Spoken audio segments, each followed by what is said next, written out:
I've been a men's fat loss coach since 2009, and every single year we have different trends in terms of why guys stay stuck. We're about 3 months into 2026, and in today's video, I'm giving the top 4 reasons why guys are staying stuck in 2026, and I'll tell you exactly how to fix each one. So let's jump into it and let's break this down. So the very first trend I've noticed that a lot of guys are doing wrong in 2026 is they're relying on steps over a proper diet. Now, if you've seen any of my videos before, you know that I preach that getting a high step count is super important in terms of, increasing how many calories we burn and just overall for fat loss. So I'm not here to knock on steps. What I'm trying to say is, and the problem is, if you're focusing on steps, but you're really not concerned about your diet, then you're missing about 80% of the equation.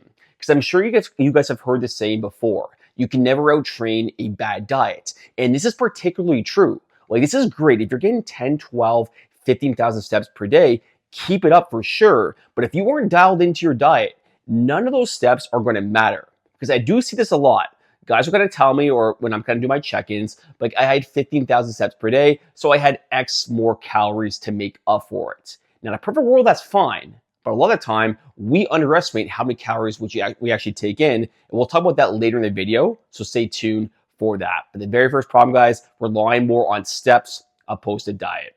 The second trend that I've noticed guys doing in 2026, and even a few months before this, is a lot of guys are chasing high protein, but they're ignoring the calories. Now, chasing high protein is a fantastic thing, right? Because we definitely have to have the high protein, and I'm sure you guys know the benefits of protein by now. I'm not going to make this a lecture on that, but the issue is we sacrifice how many calories you're taking in because we're trying to get that high protein number. So for example, let's say you're supposed to have 2,000 calories per day and 150 grams of protein. A lot of guys are struggling to get the 150 grams of protein within the 2,000 calories. So they're increasing their calories. So let's say 23, 2,500 to hit that number. Now, if your goal is like maintenance and obviously a muscle building phase, like that's a different story. But we're talking fat loss here. And I'm sure you guys know by now, the number one thing that you need to do in order to lose fat is create that calorie deficit. So the key and this switch that you have to focus on is you have to hit the high protein within that calorie budget. And if you're thinking like, shit, like how the hell do I do that? I will drop guys 40 high protein recipes that have low calories in the comments below. Just grab it. It's yours for free. It's such a game changer for you. The third trend that I've noticed, and this has definitely been on for a long time, but especially in 2026, is guys are tracking, but they're not tracking correctly. Now, I've had a few check-ins, and some of my clients are saying they're having 1,500 calories, but they're still not able to lose weight. I can guarantee, guys, if you're having 1,500 calories, assuming you're more than like 150 pounds, that you're going to lose weight if you're doing it the correct way. Now, here's a bit of a stat for you that's going to blow your mind. And I've said this on some of my previous videos before.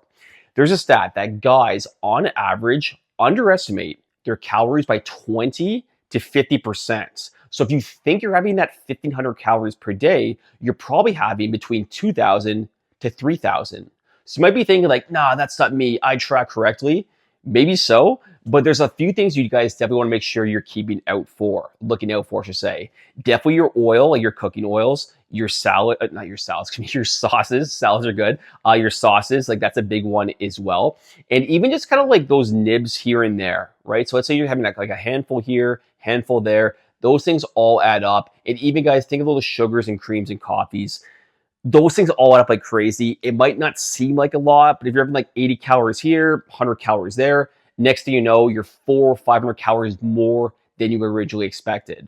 So tracking is great. And obviously I definitely encourage it, but just make sure you are tracking correctly. And if you aren't sure if you're tracking correctly or not, just decrease your calories by 200. So let's say you think you're having 2,000, aim for 1,800, and you're probably still realistically getting 2,000 and 2,200, if that makes sense, because there's a good chance you're off by just a little bit. And that's basically what every single guy makes a mistake of doing, including myself.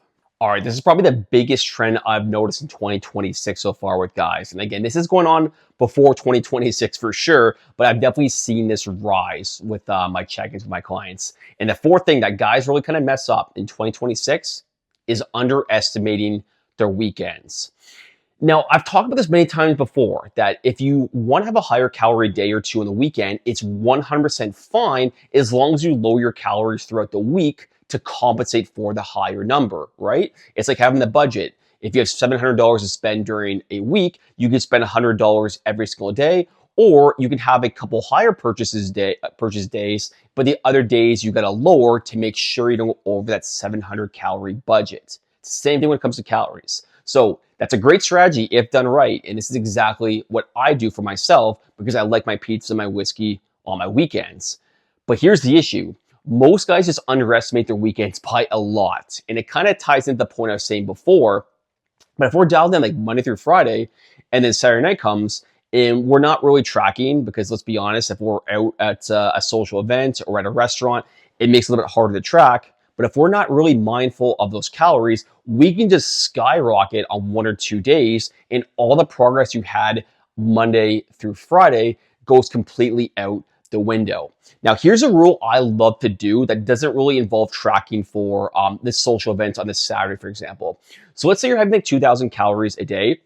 What I like to say is have about 800 calories before you go out. So let's say Saturday to build up your breakfast, your lunch, maybe a bit of a snack. You want to keep it very low calorie, super high protein. And then when you go out, instead of like extremely stressing about your calories, and sorry, in this case, it'd be higher than 2,000 because let's say you're averaging 2,000, but the Saturday you can have 2,800 because you're fluctuating for that, if that makes sense. So now when you go out, it's like you have about like 1,500 calories, give or take, to work with, maybe a little bit more.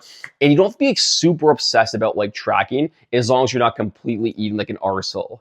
So underestimating calories, guys, on the weekends is a massive one for guys, especially when summertime is around the corner. And we're going to talk about a lot, more about how to dominate this summer coming forward. So if you want to see more of that, make sure to subscribe, make sure to like, and please leave me a comment if you enjoyed this video. We'll talk soon, guys, and thanks so much for watching to the end.